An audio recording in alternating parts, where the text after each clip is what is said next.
Good afternoon to all members of the media, observed protocols, honorable members for Sisters for Economic Development. My name is Nyasha Takaiza, the spokesperson under Sisters for ED and the Harare Provincial Secretary General. Thank you for having me. It is a pleasure to be here representing a movement of thousands of Zimbabwean women. Let me brief you on Sisters for ED's economic developments agenda. As Sisters for ED, we stand for progress, stability, and empowerment. We are here to say that women are the backbone of this economy, and we are in support of the legal frameworks that allow the backbone to remain strong. Sisters for ED was founded by 7 elite women who have a background in politics as well as a vision for women in masses to teach, leverage financial independence, professional autonomy, and community impact. As this month emanates on the glorification and honoring of women, I say Happy Women's Month to all ladies worldwide. I want to give you a list of the names of the founders. We have Yolanda Gondo, Pamela Zapasi, Memory Chuma, Irene Shoniwa, Barbara Javamwe, Liza Gaura, and Lillian Chachkora. Sisters for ED, or Sisters for Economic Development, is a nationwide grassroots movement. Our motive is simple but powerful. We stand for total economic emancipation of the Zimbabwean woman. We believe that for Zimbabwe to reach its Vision 20 goals, the sister, the mother, the entrepreneur, the farmer must be at the center of the table. As you know and are aware of, Zimbabwe was once Africa's breadbasket. That is what we would want to aid in bringing back.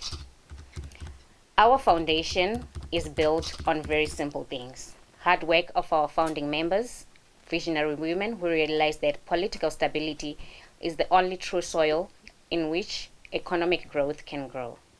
Today, that vision is carried out by 10 of our provincial chairs, from Matabeleland to Manekaland, who work diligently on a daily basis that no woman is left behind. That's just a brief on our motive. The stance that we're gathered here for is an agreement on Amendment Bill number 3. We say yes to Amendment Bill number 3 as Sisters for ED.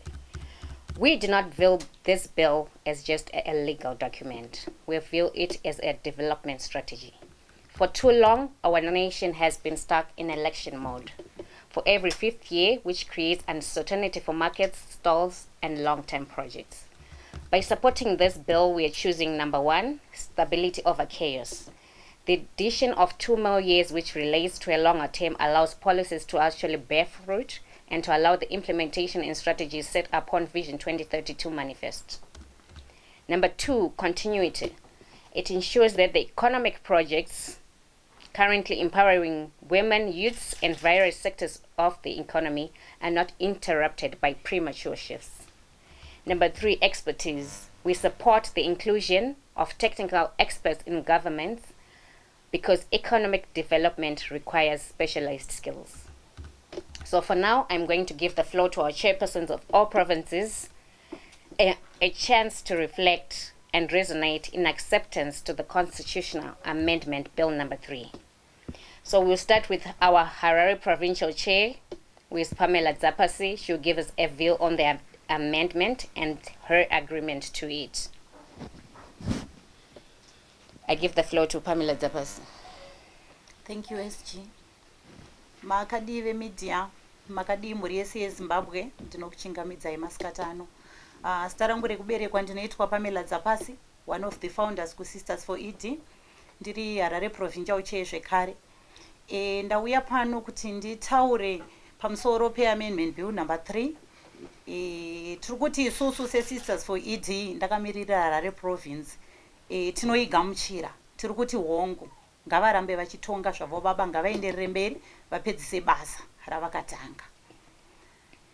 Zvekare ndichataura mabasa mairi matatu avakaita atikatifadza isusu seHarare province kuSisters zviri kuita kuti titi ngavaenderere mberi. Chekutanga ndofunga munhu wese ari kungoona ari kuziva zveTrabablas kuti tine takavakirwa Trabablas interchange muno muHarare, uye tine vana vari kubva paUZ vachiendeswa nyika dzakasiyana-siyana vachinodzidziswa mabasa pamwe chete nekurapa zvirwere zvakanga zvisingarapike muno muZimbabwe. Tinoziva makare kare munhu aiti akaita kensa chaiyo zvainetsa aitonzi ngaaende kuIndia anorapwa, asi izvozvi vana vedu vari kuenda kuIndia kwacho kuburikidza naMnangagwa kupinda kwavakaita pachigaro, vachienda vachinodzidziswa kurapa zvirwere zvinotyisa zvakanga zvisingarapike muZimbabwe. Saka tiri kutenda zvizhinji, tiri kutenda zvakanyanya seHarare province. Saka inini nemhuri yangu vana vanonditeera mumashure mangu muHarare province kuSisters, aiwa vandituma vakati amai endei munotaura kuti tiri kuzvigamuchira, tiri kugamuchira amendment bill number 3. Hanzi VAMNANGAGWA ijinda guru, VAMNANGAGWA uchi, hanzi kupedza masports ngavaende mberi. Ndatenda zvangu.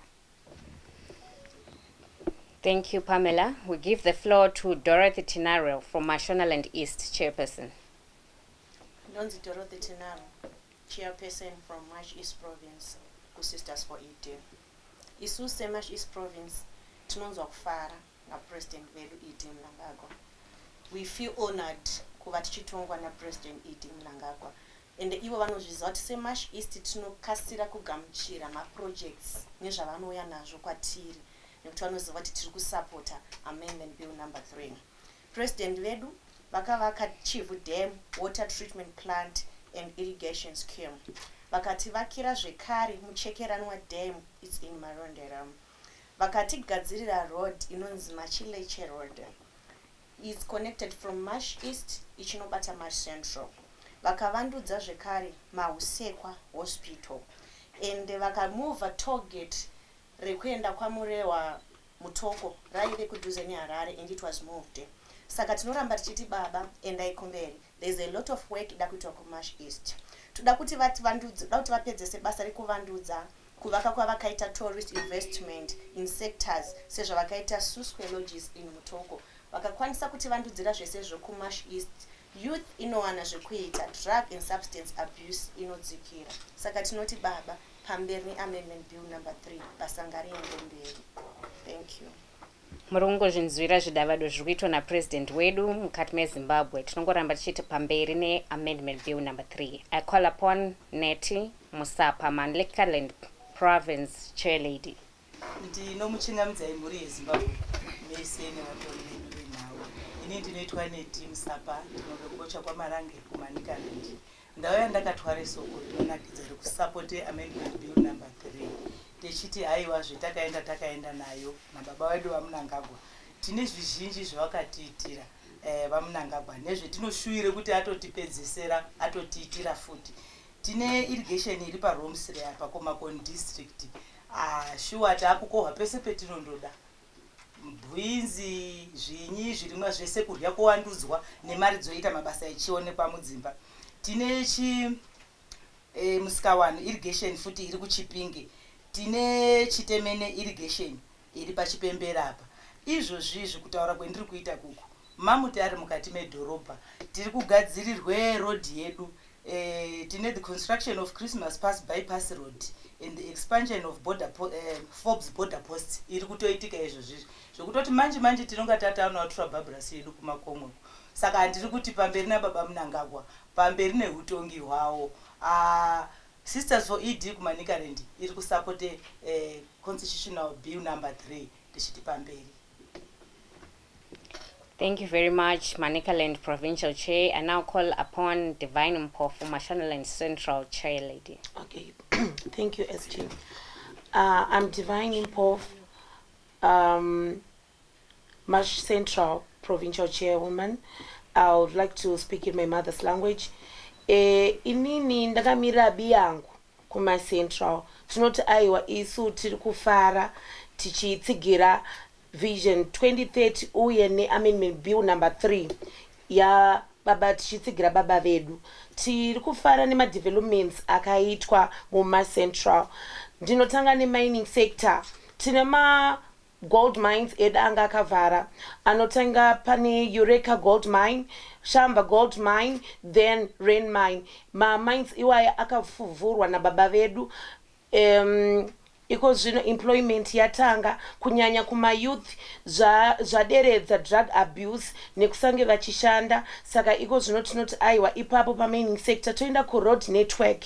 Iko zvino road yedu yebhindura road ichinonobata kukanyemba yangova tsepete iko zvino kufamba kwavanyore. Toenda kuhealth sector iko zvino mahospitals edu anova Karanda, Bindura Hospital neHoward Mission mishonga aiwa mavhu nemarara. Varwere varikuuya vachirapwa nemitengo yakaderera. Iuye futi vakadzi vanenge vachiuya kuzozvara aiwa zvese zvakarongeka. The list is endless. Ndinokwanisa kutonyora bhuku. Saka tinoti isusu amendment bill number 3 ngaiende mberi. Baba vedu vaMnangagwa ngavatange basa, ngavapedze basa ravakatanga. Pasawani anovamisa tichingoti aiwa ED Uchi pamberi nababa vaMnangagwa vedu.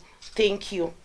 Thank you much, Central Chair Lady. Tongoramba tichingoti pamberi na baba vedu vaMnangagwa pamberi ne amendment bill number 3. I now call upon Bulawayo Province Chair Lady Nokuthula Manyande.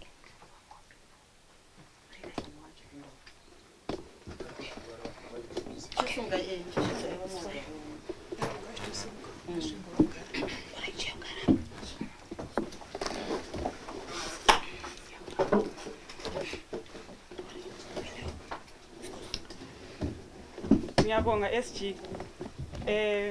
Igama lami nguNokuthula Manyande ngimelele iBulawayo Province.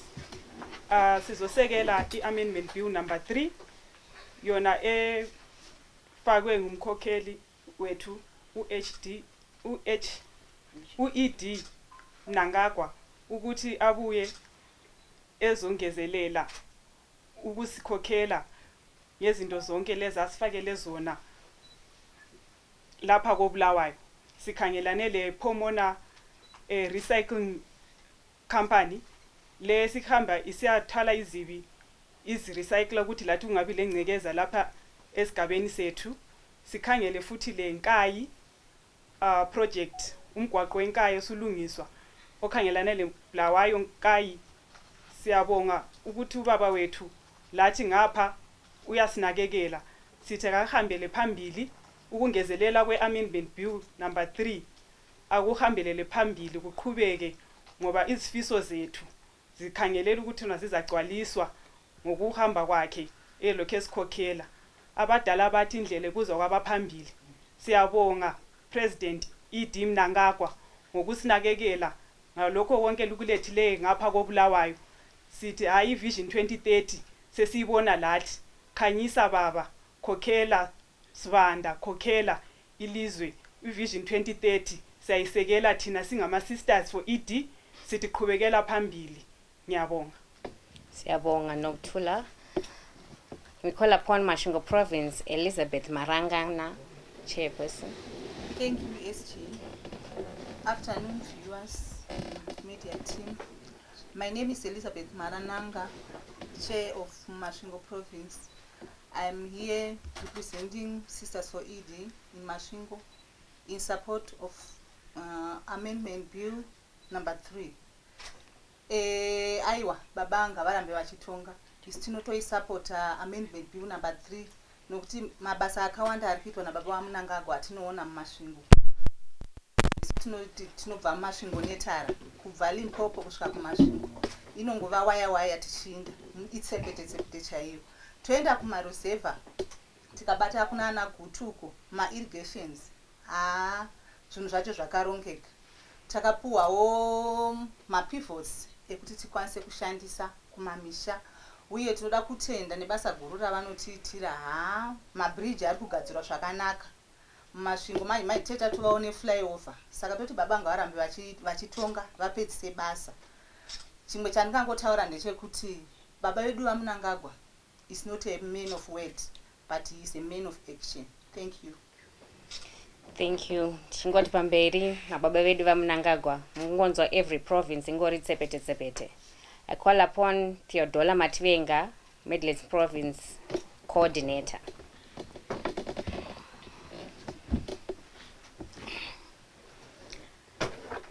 Pamusoro media, pamusoro imhuri yeZimbabwe neutungamiri hwese, wababa vedu baba Munangagwa.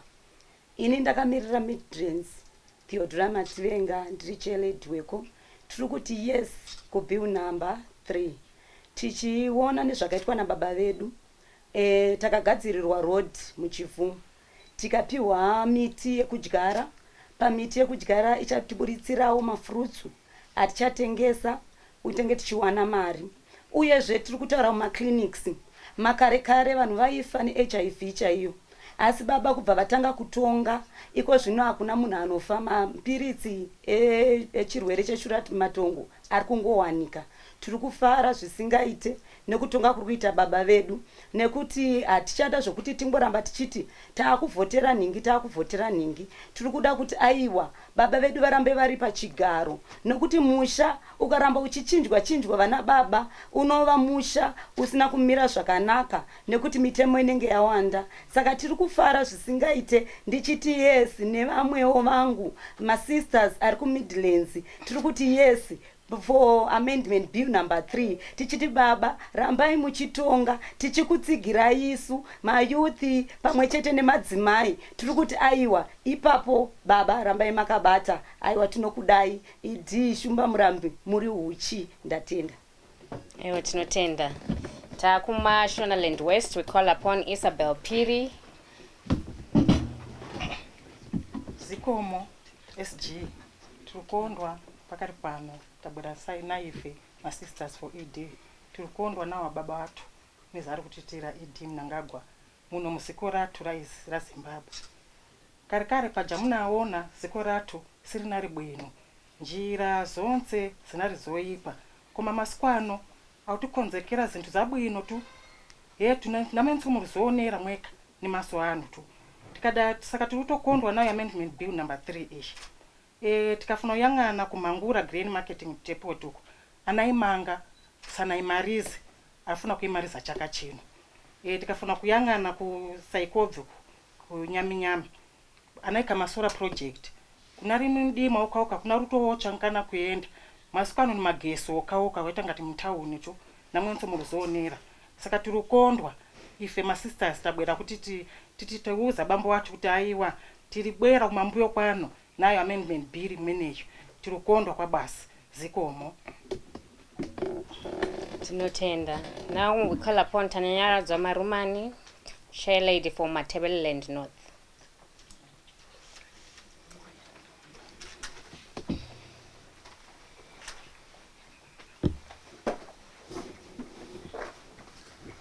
Zvingoti pamusoro imuri yeZimbabwe ndonzo Tanyara Zamarumani, Provincial chair Matebeleland North.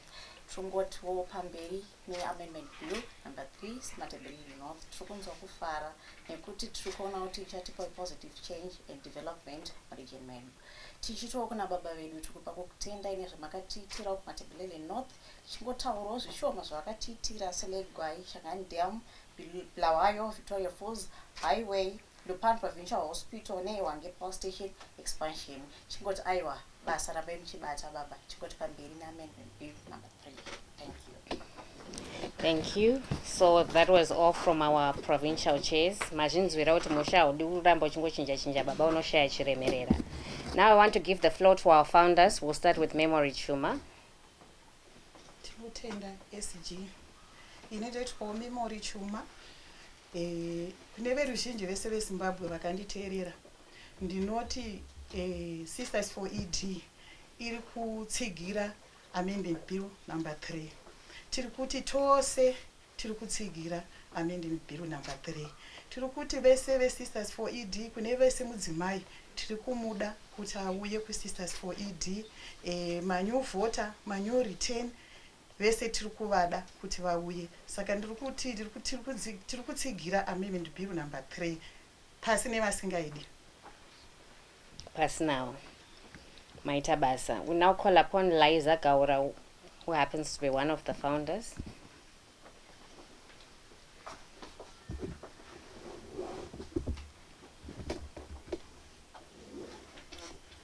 Makadimi yenyu mareporters muri pamberi pedu makadimi yenyu muri yeZimbabwe. Inini ndinoitwa Liza Gaura. Ndakamira safounder weSisters4ED uyezve ndiri vice secretary wekunational. Ini ndakamirira Sisters for ED uyezve ndiri retainee from the opposition. Ndakadzoka kumusangano weZANU PF nekuziva kuti ndiko kune uchi. Zvakakaita uchi kudai, ndiri kudaidza vamwe vasati vaziva. Baba vedu vanoti vasingazive ngavadzidziswe. Saka ndiri kuti vose uyai kuZANU PF kune uchi. Hakuna anorambidzwa kumira. Tarisai muone tichiri kuopposition. Hataka tisina mukana wakadai. Asi nhasi tava nemukana, tasununguka. Uye kuSisters for ED tinotora mudzimai wese. Hatisarudzi kuti uri shirikadzi. Hatisarudzi kuti une murume. Hatisarudzi kuti une basa repamusoro kana une basa repasi. Wese anonzi mudzimai. Tiri kuti uyai kuSisters nekuti kune uchi. Kune maprojects. Kune mabasa. Muchazozvionera kana muchinge mauya. Uyezve tichisapota amendment bill number 3. Tiri baba rambai muripo muchitonga mupedzise basa ramakatanga. Thank you. Thank you. Lastly, we call upon Barbara Shavamwe.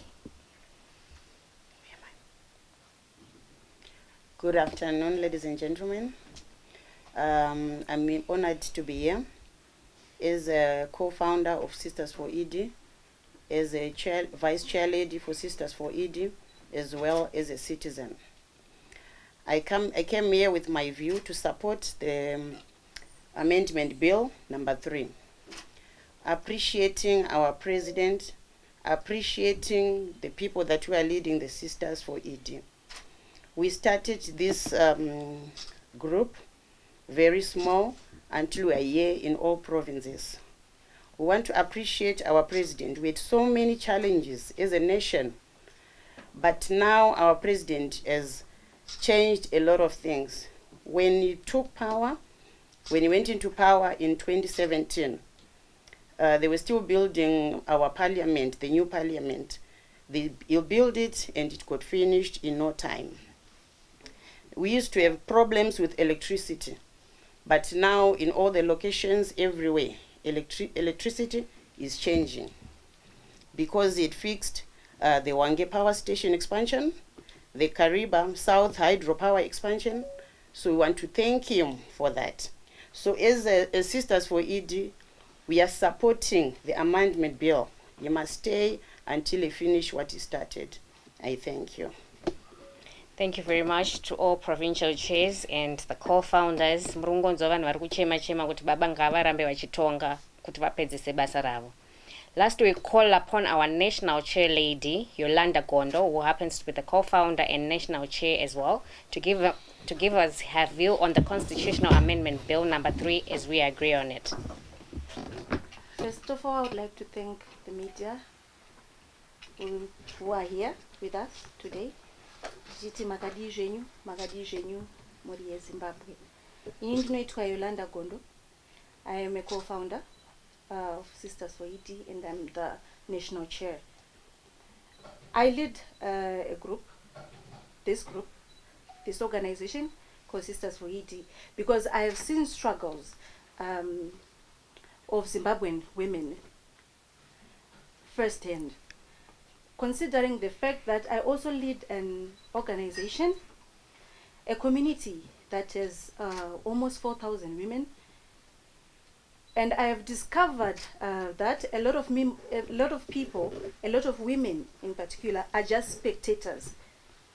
So our motive as Sisters for ED is to move our women from being spectators in the economy to being the owners of the economy. As the national chair, I am proud to oversee a structure that breathes life into every corner of this country, from Matebeleland to Manicaland. We are organized, united, and we are focused on development. People are asking, why are you supporting amendment bill number 3? And I tell them, development needs time. Development needs stability. Development needs us Zimbabweans to support the development. You cannot plant a seed and harvest tomorrow. Hakuna zvakadaro. Even chero murimi munoziva imimi kuti vamwe vanhu ane zvipo zvavo zvekuti vakarima vakapiwa minda vakarima vakatanga kurima from the word go vakaplanta the seed until they harvest munoziva kuti panobuda goho. Kozoisa mumwe munhu ane roko rwekuti akapiwa munda handiti kunzi rima apa handiti nemunhu anogona kurima maybe aplantirwa the seed kuzoharvesta kwacho anogona kutadza kuharvesta. Ndosaka tiri kuti baba vedu vaMNANGAGWA ndavapedzise mabasa avo. Kune maprojects akawanda avari kuita ndo atiri kuda kuti vapedzise. As women, we manage households. I think Sisters4ED and every woman in here can agree with me. We know that stability is what allows a family to thrive. The bill provides the national stability and the continuity of leadership that our businesses need to grow without the constant interruptions or political friction. We cannot always be in an election mode. We need time yekushanda. We need time to plan. We need time kuti ma projects edu afambe abude zvakanaka without any disturbances. The 7-year term is a yes from us. We fully support it throughout the nation as Sisters4ED. Our president, ED Mnangagwa, ngavapedzise basa rawo. We are seeing great change. We are seeing great development as a nation. So why not? So to every woman watching this today, Sisters4ED is your home. We are standing by this administration in supporting Amendment Bill number 3 because we believe in a Zimbabwe that works for its women. We are moving from waiting for a seat at the table to building our own tables. We say yes to the Amendment Bill number 3. We say yes to the bill because we say yes to our future. Join us and let's build this nation together, sister by sister. I thank you. Thank you very much to our National Chair Lady as she was in support and agreement of Amendment Bill number 3. Tinongoti baba vedu vaMNANGAGWA varambe vachitonga kuti vapedzise ma projects as every Chair Lady mentioned, the goodness that the President is doing in every province. So if there is one thing that I want our audience to take away today, is that we are in full support of the Constitutional Amendment Bill number 3. We are fully committed to supporting our President throughout, and we look forward to seeing the positive impact this has on our nation. Thank you.